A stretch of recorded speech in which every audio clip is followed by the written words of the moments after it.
The champagne glasses tapped together as my brother-in-law finished his toast. To Ben and Kelly, Jason said, lifting his glass high. 20 years and still strong. Laughter rolled across the room beneath the crystal chandeliers of Louvain, their light throwing warm gold over the faces of our closest family. I smiled on cue and took a sip. The expensive champagne tasted like nothing. 20 years. 2 full decades of building a life. Our Brooklyn brownstone, the investment firm we grew from a cramped office into a respected boutique agency, and our daughter, Olivia, now a freshman at Columbia University. All the pieces sat in place like a museum display of the American dream. The thing about museum pieces is they are only for show. I looked across the table at my wife. Kelly was stunning, as always. At 45, she still turned heads. The black dress held to her figure. Her blonde hair fell past her shoulders, and small diamonds at her ears and throat caught the light. The same set I gave her on our 10th anniversary. She laughed at something my sister, Megan, said, then glanced down at her phone beside the plate. It was the 3rd time in 20 minutes. When our eyes met, she gave me the smile that used to make my heart kick. Now it settled something cold in my stomach. Dad, are you okay? Olivia leaned in, her brow pinched. You look a million miles away. I squeezed her hand and came back to the table. Just soaking it in, kiddo. You do not hit 20 years every day. She beamed. She had her mother's looks and, thankfully, more of my temper. It is pretty amazing. You two give me hope. Half my friends think all marriages end. If only she knew how near the edge we stood. More wine, sir. A waiter appeared at my elbow. I nodded and let the noise wash over me. I told myself to keep the celebration on the rails. Play my part like always. Kelly's laugh rang out, a notch too loud for the quiet room. Amanda lifted an eyebrow. She had always been quick. Kelly turned her phone face down. So, Ben, Frank said, leaning across the table. I hear the Wilson account finally came through. Your patience paid off. I welcomed the distraction and slid into business talk. Market swings, allocation strategies, risk profiles. I wore the mask well. Successful partner, steady husband, and present father. No one at that table would guess that under the calm surface I was timing, measuring, and planning. Landing Wilson had been a big win. 3 years of courting that tech mogul, and now a large slice of his portfolio sat with us. In the past, Kelly and I would have celebrated that kind of victory in private after the office champagne.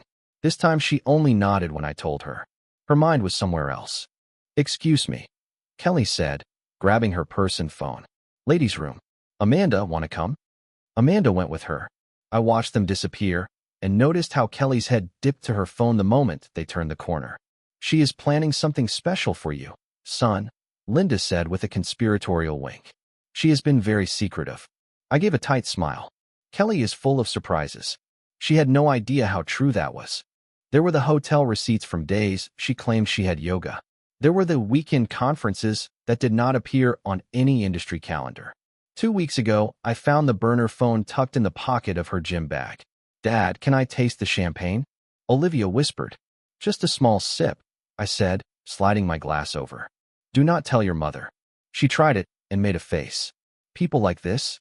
It grows on you, I said, and for a moment I felt a clean shot of happiness. Whatever happened between Kelly and me, I would protect Olivia with everything I had. Kelly and Amanda came back. Kelly's cheeks were slightly flushed. She sat, lifted her wine, and emptied half the glass. Everything okay? I asked, pleasant as ever. Perfect, she said without meeting my eyes. Amanda was telling me about the work on their vacation house. Amanda blinked, surprised, then nodded. Yes, Tom finally agreed to update that old kitchen. Course after course, glass after glass, the evening moved forward on rails. To anyone watching, we were the model family celebrating a milestone. My in-laws, a little tipsy, told stories about our wedding. My brother dredged up a few from my bachelor party. Right laughs came at the right times. I held steady and kept watching Kelly. The small tremor in her hand when the phone buzzed. The way her laughter ran too bright. The untouched food on her plate, unusual for her. By the time dessert arrived, a custom anniversary cake, the tally in my head read 14 glances at the phone and 2 bathroom breaks that ran long. A toast, Frank said, up on his feet again, face warm with wine and feeling. To my beautiful daughter, and the man who has kept her happy for 20 years. When you asked for her hand, Ben, I knew you would take care of her for life. I raised my glass and locked eyes with Kelly. To taking care of each other, I said, voice steady. In the ways that matter. Something flickered across her face, uncertainty, maybe guilt, before she lifted her glass. To 20 years, she said softly. As we drank, her screen lit up. I saw the text before she flipped the phone over. Tonight. Same place. 11. She shot me a quick look. I gave her nothing back. I turned to Olivia and asked about exam dates, the perfect picture of a father dialed in on school. Inside, the last thin thread of doubt snapped. What remained was a hard, cold truth. When the check came, I insisted on paying, no matter Frank's protests. Outside, there were hugs and promises to meet again soon. Olivia had an early class and headed back to campus. I am proud of you too, she said, hugging us both. 20 years is forever these days. I held her a second longer and breathed in the shampoo she had used since grade school. We love you, kiddo. Call me tomorrow. I will, Dad. She kissed my cheek, then Kelly's, and climbed into the rideshare car I ordered. As the car pulled away, Kelly gave me a smile that did not reach her eyes. That was lovely. Everyone seemed happy. Yes, I said, raising my hand for our car. A perfect evening. We rode home in the kind of silence that had become normal, not the comfortable quiet of two people who know each other so well that words are not needed, but the heavy kind full of things unsaid. Inside the brownstone, Kelly slipped off her heels and headed for the stairs. I am exhausted. I think I will turn in early.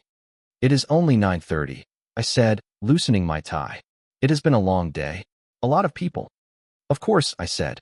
I may stay up and review a few work files. Relief flashed across her face. Do not stay up too late. She came down 2 steps and kissed my cheek. The familiar scent of Chanel No. 5 moved in the air. Happy anniversary, Ben. Happy anniversary, Kelly. I watched her climb, posture straight as ever. She had been a ballet dancer when we met. She left the stage to focus on our firm and our family, but the grace never left. It was one of the first things that drew me in, along with a laugh that used to be real. When the bedroom door clicked shut, I poured 2 fingers of whiskey and sat in the dark living room. Moonlight slid through the tall windows and laid long shadows across the framed photos on the wall. Our wedding. Olivia's first day on this earth. Beach trips and winter roads. Snapshots of a life that now felt like it belonged to somebody else. I sat in the dark living room with a glass in my hand and checked my watch every few minutes. At 10:40, the bedroom door gave a soft creak. I knew every sound this house made. Kelly's steps came down the stairs, light, careful. I stayed still in the corner as she took her coat from the closet, checked herself in the mirror by the door, and slipped outside. When the front door clicked shut, I moved to the window. She walked fast, no sign of being tired anymore. A black Audi eased up to the corner. She got in, and it pulled away. I finished the whiskey in one hard swallow and picked up my phone. I opened a contact I had not used in years and typed, "It is happening. I need your help." The reply came almost at once. "I am in. Tomorrow at 8 o'clock. Same place as before." I put the phone down and went to the guest room. I had not slept beside Kelly for 3 weeks, blamed it on insomnia and not wanting to wake her. She did not argue. That told me enough. Lying in the dark, I thought about how we arrived here. The small shifts over the last year. The way she drifted from me. The new wardrobe. The sudden fitness craze that took her out of the house at odd hours. The business trips that did not make sense. All the classic warnings I should have caught sooner. The anger had burned out months ago. What was left was cold and focused. Kelly chose her path. I would choose mine. Morning came. I dressed in casual clothes instead of a suit. Kelly was still asleep, or playing at it, when I left. I knew she came home at 2:17 in the morning. I heard the key in the lock and the careful climb up the stairs. I drove to a small diner in Queens I had not visited in years. Different world than the places Kelly and I usually went. 4 top tables. Vinyl booths. The air thick with bacon and coffee. He was already in the back booth, a cup in front of him. Cole DeMarco had not changed much in 15 years. Built like a cinder block, head shaved close, eyes that missed nothing. He stood when he saw me, and we hugged once. "Ben, too long." "Thanks for coming, Cole." We sat. A waitress appeared like she had been waiting for the cue. I ordered eggs and coffee I did not want. Once she left, Cole said, Your message was short, but I can guess. Your wife. I wrapped both hands around the chipped mug and nodded. 20 years, and here we are. He did not offer comfort or ask if I was certain. That was not his style. What do you need? Information, I said. Who the man is. How long it has been going on. Everything. You are planning something, he said, not a question. I am protecting myself and my daughter. Kelly has her hands on too much of our money and knows too many people in our field. If this ends badly, and it will, I need leverage. Cole nodded. Smart. You always were the strategist. He took out a small notebook. Tell me what you have. I laid it out. Patterns I had noticed, dates and times that did not fit, hotel receipts, the burner phone I found, last night's text, the blackouty. Did you get the plate? Only part of it, I said. It is a start.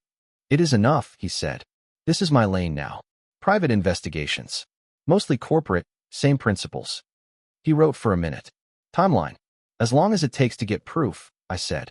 Sooner is better. Understood. He tore out a page and slid it over. Secure number. Call from a phone she cannot access. No texts. No email. I pocketed the note. What is your fee? He waved it off. You pulled me out of a bad corner in Fallujah. Call it even. Non-negotiable, I said. His expression softened. Whatever this is, you deserve the truth. And if she is playing you, you deserve to land on your feet. Thank you, I said. We finished the plates without tasting them and talked about easier things for a few minutes. His 2 boys in high school, Olivia's first year at college, a couple of names from our army days. It felt good to sit with someone who knew me before all of this, who had seen my worst and my best. At the door, Cole put a hand on my shoulder. Watch yourself, Ben. Desperate people do dumb things. I can handle Kelly, I said. It is not just her, he said. You have that look. What look? The look you had before we went into that building in Ramadi. Like you are ready to set a match to the whole block. He squeezed once. Remember, your daughter needs you in one piece. I know, I said. This is not about payback. It is about survival. He nodded, not fully convinced. I will be in touch in a few days. Sooner if I find something big. Driving back to Brooklyn, I turned his warning over in my head. Was I obsessed? Maybe. But this was not jealousy talking. This was about guarding 20 years of work, protecting Olivia's future, and refusing to be made a fool by the person I trusted most. Kelly was at the kitchen island when I came in, laptop open, coffee in hand. She looked up with a practiced smile. Early meeting, she asked. Breakfast with an old friend, I said, pouring a refill. Cole DeMarco is in town. A small line formed between her eyebrows. From the army? I did not know you two still talked. We do not, really, I said.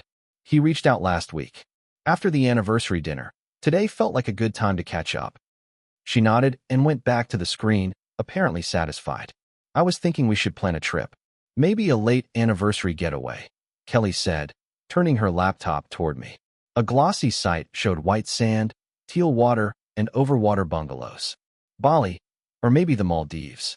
Just the 2 of us. I leaned on the counter and studied her face. Did she really think a postcard beach could fix what was broken?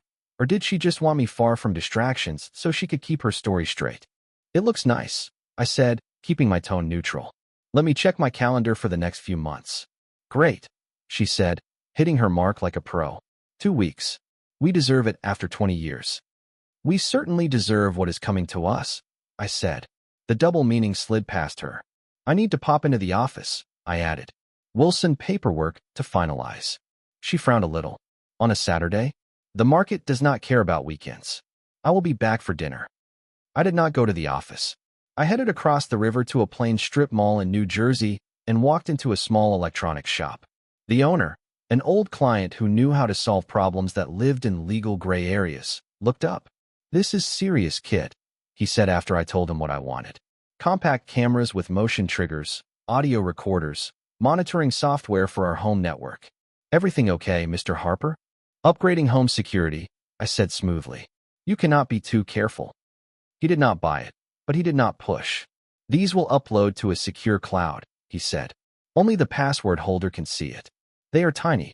Unless someone goes hunting, they will not notice. I spent the afternoon installing gear while Kelly was at yoga.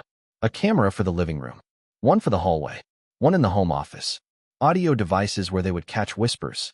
quiet monitoring on her laptop that forwarded mail and messages to an account I had set up. I was not just trying to catch her in the act. I needed the full scope. If she planned to walk, was she also planning to gut me financially? Our firm, our savings, the house. Everything we had built could be at risk if this had been in the works for months. While I worked, I thought about us. When did the turn happen? Did she ever love me? Did I ever really know her? 20 years is a long time to share a roof and still get blindsided. She came home late in the afternoon, cheeks pink from exercise, hair damp like she had showered at the gym. "I thought you were at the office," she said, dropping her bag.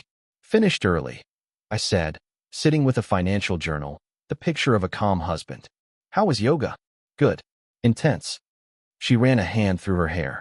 "I am finally getting the headstand." "Impressive," I said, turning a page. "You have been very dedicated lately." She paused a fraction. "It helps with stress, and it keeps me in shape." "You look great," I said, looking up. "Whatever you are doing, it is working." "Thanks." She smiled. "I am going to shower again and change. Dinner out or order in?" "Let us order in. I am still full of last night's restaurant air." "Ty, okay." "Sure." As she climbed the stairs, her phone pinged. Her pace quickened. The rest of the evening drifted by in careful normal. We ate takeout on the couch and let a forgettable movie run in the background.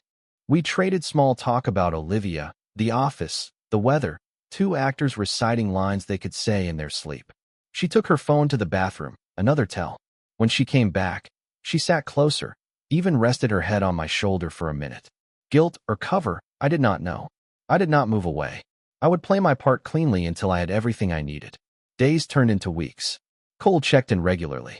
The man with the black Audi was Eric Lawson, a Manhattan real estate developer, 48, divorced twice, no kids.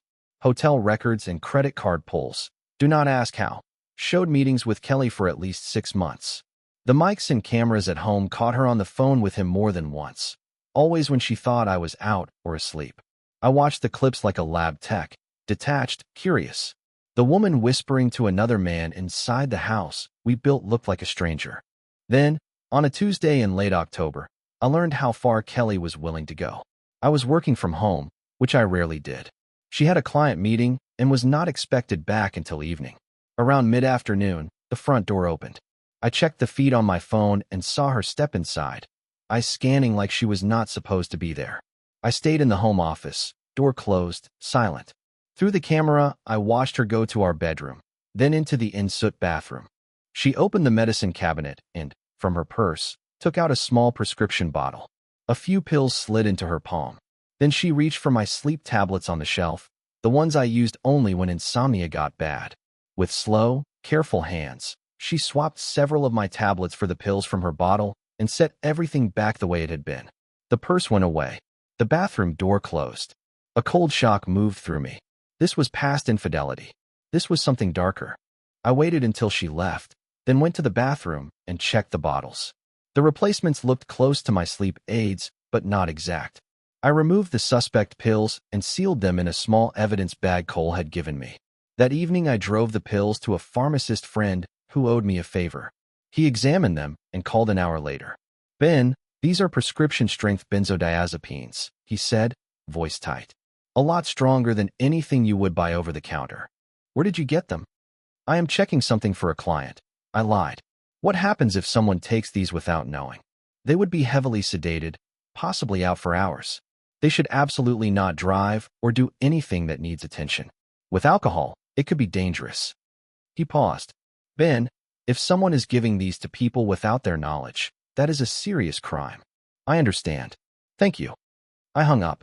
The picture snapped into focus. Kelly was not only seeing another man. She was drugging me, or planning to keep me asleep during late nights, or for something worse.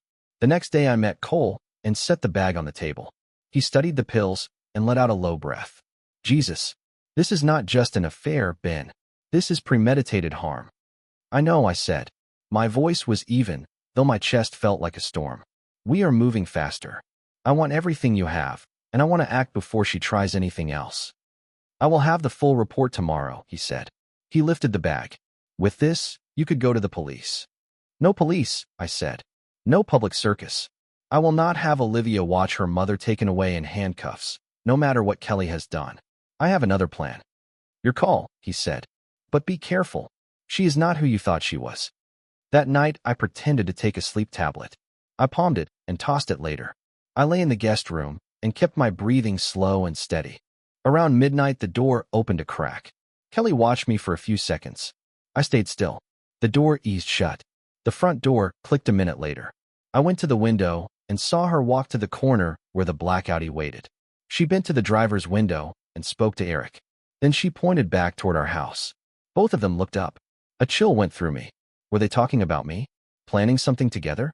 The idea that he had been in my home, or might be, stoked an old, hard anger I had not felt since my time overseas. I forced myself back to the plan. Cole's final report arrived the next day. It was complete and ugly. Photos, hotel receipts, phone records, transcripts of calls captured inside our house. But the worst part was about Eric Lawson. He was not only a real estate developer. He had a pattern. He targeted wealthy married women, got close, and somehow came out ahead when the marriages collapsed. 2 previous girlfriends had been the wives of successful businessmen who died. One in a car crash, one from what was called a heart attack. Cole's note read, "This man is trouble. Con artist at best. Possibly worse. Those timelines are too convenient." Everything locked into place. The pills, the talk of a faraway vacation, her sudden hands-on approach with our firm's accounts. This was not only an affair. It might be something deadly. I spent the rest of the day locking down my side. First, I moved half of our liquid assets into new accounts in my name only. Not all of it. Emptying every account would set off alarms, but enough to protect myself and Olivia. I changed my will, removed Kelly as a beneficiary, and directed everything to our daughter. I copied every file and photo Cole had gathered and stored sets in several secure places. Then I set the stage. I planned a family dinner for the next evening. On the surface, a small party for Olivia's strong midterms. I invited Kelly's parents, Frank and Linda, her sister Amanda and her husband Tom, my sister Megan and her family, and of course Olivia. Kelly liked the idea. "Should we do Louvre again?" she asked. "Everyone loved it last time." "I am thinking something closer to home," I said. "Let us host it here. I will have it catered." She agreed without a second thought. Home felt safer to her. That suited me just fine. I spent the next day lining up every detail, the food, the drinks, and, most of all, the short presentation I had put together. By early evening the house was full. Olivia was glowing, excited about her grades and a new research project. Kelly glided from guest to guest, pouring coffee and smiling like she was born to host. Across the room, I watched her and wondered how long this stranger had been living under my roof wearing my wife's face. After dinner, we moved to the living room for coffee and dessert. I stood and lifted my glass. "I would like to make a toast," I said. "Not only to Olivia's hard work, which makes us proud, but to family." I looked each person in the eye. Family means trust. It means having each other's backs. It means honesty. Kelly's smile thinned. I set my glass down and picked up a small remote. In fact, I put together a short piece about honesty in relationships. If you will look at the television. Before Kelly could react, I pressed play. The big screen lit up with the first slide. Kelly and Eric Lawson walking into a hotel, date and time stamped. Color drained from her face. I moved through the slides one by one. More photos, receipts, transcripts of calls pulled from inside our home. The room went quiet in a way I felt in my chest. Olivia's hand covered her mouth. Frank and Linda stared like the ground had shifted. Amanda looked from me to her sister, the truth clicking into place behind her eyes. "Ben," Kelly finally managed, standing on shaky legs. "This is not. You do not understand." "I understand," I said calm. I clicked again. A close-up of the pill she had tried to swap into my sleep bottle. "I understand you have been at this for months. I understand your boyfriend has a pattern. Wealthy married women whose husbands end up gone under questionable circumstances." There were gasps. Linda let out a small cry. "That is ridiculous," Kelly said, panic edging her voice. "You are making this up because you are jealous." "Am I?" I went to the last slide. A simple chemical report. "These are strong sedatives, Kelly. The same medication found in the system of Eric's previous girlfriend's husband before his car went off a cliff." Was the talk of Bali about rest and relaxation, or something that needed a long way from home? This is insane, she hissed, looking around for help. He is lying. He is controlling and jealous. Kelly. Frank's voice cut through the air, heavy and worn. Is this true? Have you? He could not finish. He just motioned helplessly at the glowing screen. Dad, no, Kelly said. Ben is twisting everything. Stop it, Mom, Olivia said. Her voice was quiet and steady, tears running anyway. Just stop. We can all see what is on the screen. She turned to me. Dad, did you know all along? I suspected for months, I said. I confirmed it not long ago. I am sorry you had to learn like this, Liv, but everyone needed to know what has been happening. Kelly looked around the room and saw only shock and judgment. Something hardened in her eyes. Fine, she said, suddenly cold. Yes, I have been seeing Eric, because Ben stopped seeing me years ago. He buried himself in work and shut me out. So you decided to drug him, and maybe worse? Amanda cut in, disbelief all over her face. Kelly, listen to yourself. You do not understand, Kelly said, now talking to the room, not to any of us. 20 years of being the perfect wife, the perfect mother, the perfect partner. Always standing in Ben's shadow. Eric values me. Enough, I said, keeping my voice level. This is not about an affair. This is about what you plan to do. I reached into my jacket and set an envelope on the coffee table. These are divorce papers. They have already been filed. The terms follow our prenuptial agreement, half of our assets. You will have no role in the company. I am requesting full custody of Olivia, though she is old enough to choose for herself. Kelly stared at the envelope, then at me, rage and disbelief fighting for space on her face. You think you have one, she said low. You think you have it all figured out? You have no idea what I can do. I know enough, I said. That is why I took precautions. I gestured to the corners of the room. Everything tonight is recorded. If anything happens to me, anything at all, this file and those pills, along with the lab report, go straight to the police. The blood seemed to leave her face again. She looked trapped and dangerous. Olivia stepped between us. Mom, I think you should go. Kelly stared at our daughter like she did not recognize her. Olivia, sweetheart, you do not understand. I understand enough, Olivia said, voice breaking. Please, just go. Kelly's eyes flicked around the room, looking for an ally. Even her parents could not meet her gaze. At last, she reached for her purse on the couch. This is not over, Ben, Kelly said, her voice shaking with anger. You will regret this. No, Kelly, I answered, steady. My only regret is not seeing you clearly years ago. She slammed the door on her way out. The silence that followed rang in my ears. Olivia folded into me and cried. I held her while the others shuffled around, unsure what to say after watching a family come apart in one night. I am sorry, Frank said at last, heavy with shame. We had no idea. None of us did, I told him. She hid it well. People left in small, awkward goodbyes. Olivia chose to sleep at the house instead of going back to campus. When the upstairs finally went quiet, I sat alone in the kitchen with a glass of whiskey. The house felt different, emptier, but cleaner, like a wound finally opened and drained. My phone rang. Is it done? Cole asked. It is done, I said. She knows it is over. Be careful for a few days, he warned. Exposure like that makes people desperate. I have taken precautions. Good.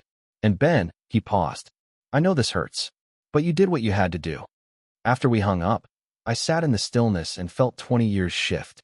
There was pain, yes, but there was also relief. The truth, ugly as it was finally out. The next few days blurred. Meetings with attorneys, changing locks, walking Olivia through her swings of anger at her mother and grief for the picture she thought we were. Kelly did not contact us directly. Everything came through her lawyer. A week after the showdown, Cole called with an update.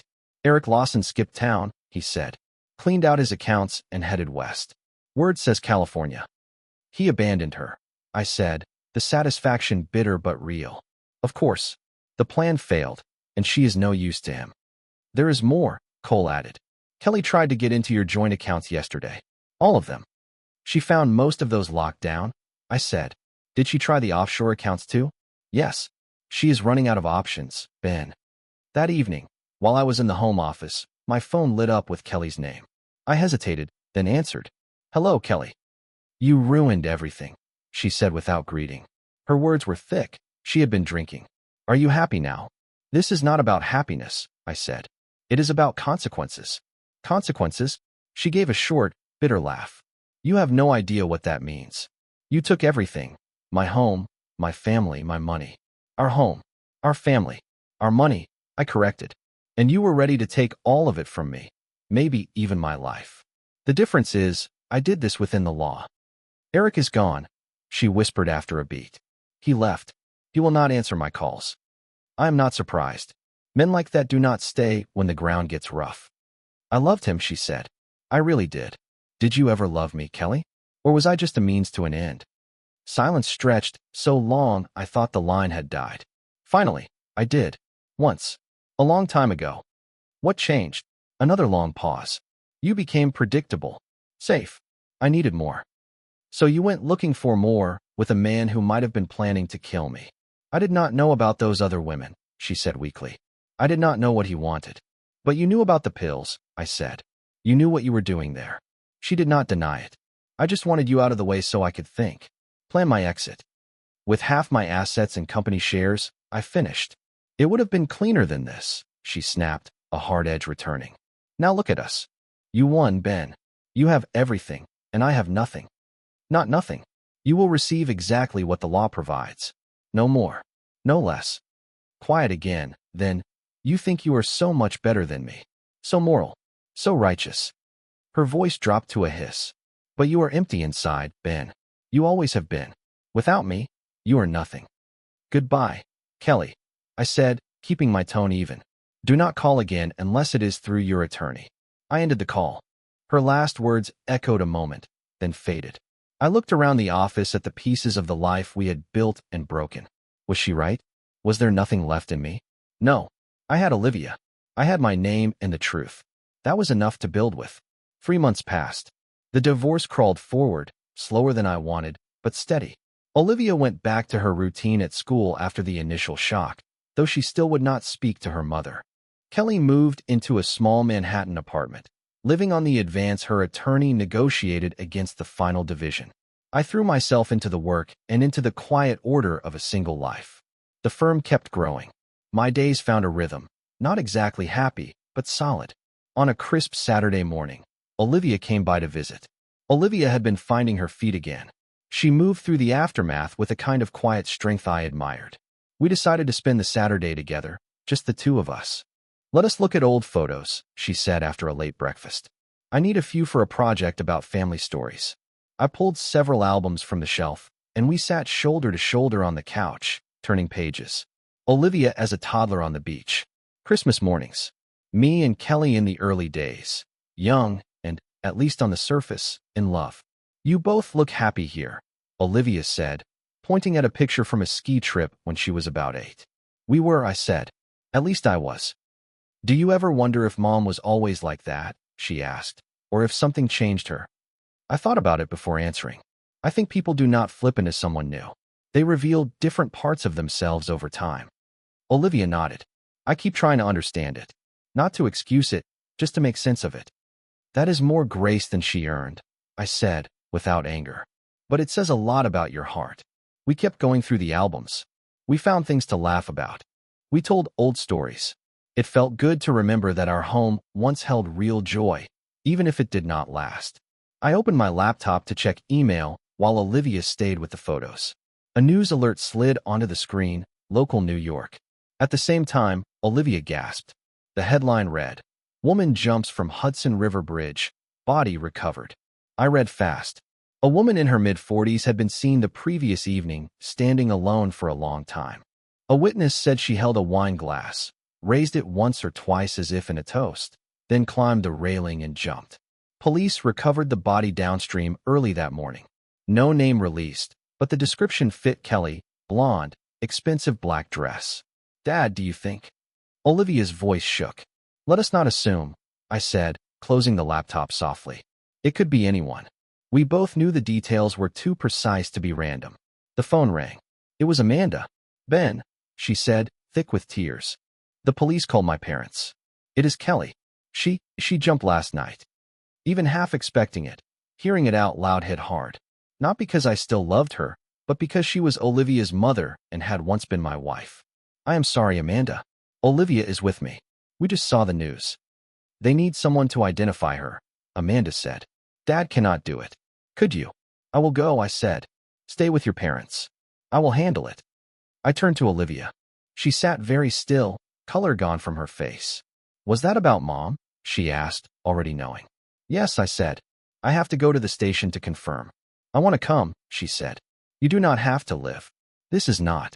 She was my mother, Olivia said, steady even as tears rose. I need to be there.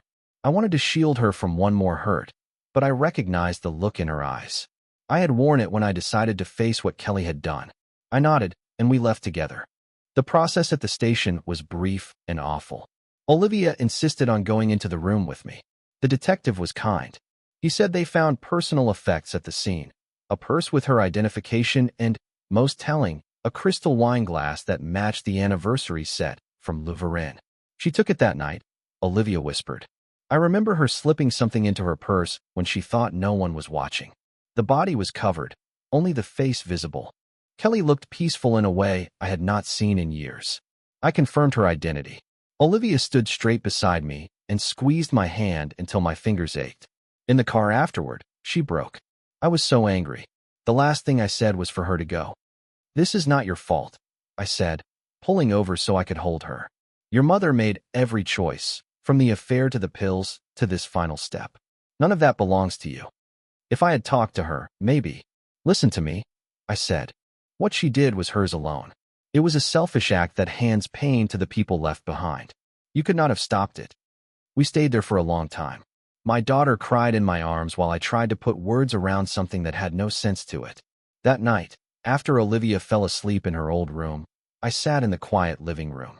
On the coffee table was the twin of that wine glass. I had brought the whole set home after the anniversary dinner. I poured 2 fingers of whiskey and tried to take in the finality. Kelly was gone. The woman I married, raised a child with, and later learned I never truly knew had chosen an ending rather than face what she had done. Did she love Eric enough that losing him broke her? Or was it the loss of status, money, an image she could not bear? I would never know, and, strangely, I did not need to anymore. The next day, Olivia and I walked in Central Park. The trees were at their peak, reds and golds against a blue sky. What happens now? She asked as we sat on a bench by the lake. We keep going, I said. Day by day. Does it make me a bad person that I am still angry at her? She asked. No. It makes you human. Anger and grief and confusion can live in the same room. There is no right way to feel. She looked out over the water. I found some photos to frame for my dorm. Happy ones from when I was little. That sounds right. Not to pretend it was perfect, she said. Just to remember that some of it was good. That should count for something. It does, I said, putting my arm around her shoulders. The good was real, even if it did not last. We walked back to the brownstone in the late light. Olivia went upstairs to gather the pictures. I opened my laptop to clear a few emails. Another alert appeared, an update on the story. I read the short piece. Witnesses had watched her stand by the river for almost an hour, sometimes lifting the glass like a toast. Then she climbed the rail and went over. The article said she was recently divorced, though ours was not yet final, and facing financial trouble. I closed the page and went back to work. Olivia came down with a small box of photos. I found Mom's old ballet shoes, she said, holding up worn satin point shoes. I think I want to keep these. Of course, I said. Whatever you want to keep is yours. We ordered Chinese food and watched old movies we used to enjoy together. Not to act like nothing had happened, but to do exactly what Olivia said, to let the good parts stand, too. The next morning, as she got ready to head back to campus, she hugged me hard. We are going to be okay, right, Dad? We are, I said, and I meant it. Different, but okay. After she left, the house was quiet. A steady peace settled in. Kelly's last decision was as selfish as her betrayal, and it left the rest of us to carry the weight. But it also closed a door that might have hung open for years.